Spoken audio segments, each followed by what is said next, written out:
नमस्कार विद्यार्थी मित्रांनो, नफा तोट्याचा हा प्रश्न कसा सोडवायचा बघा.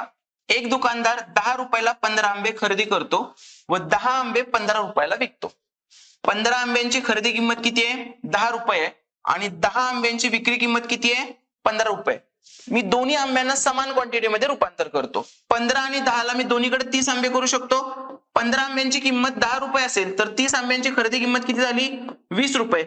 10 आंब्यांची विक्री किंमत 15 असेल तर 30 आंब्यांची विक्री किंमत किती झाली? 15 त्रिक 45 रुपये. 20 रुपयाची गोष्ट 45 रुपयाला विकतोय, याचा अर्थ 25 रुपये नफा मिळतोय. मग 20 रुपयेवर 25 रुपये नफा, तर 100 वर किती? 20 5 100, 25 5 125. किती नफा झाला? 125%.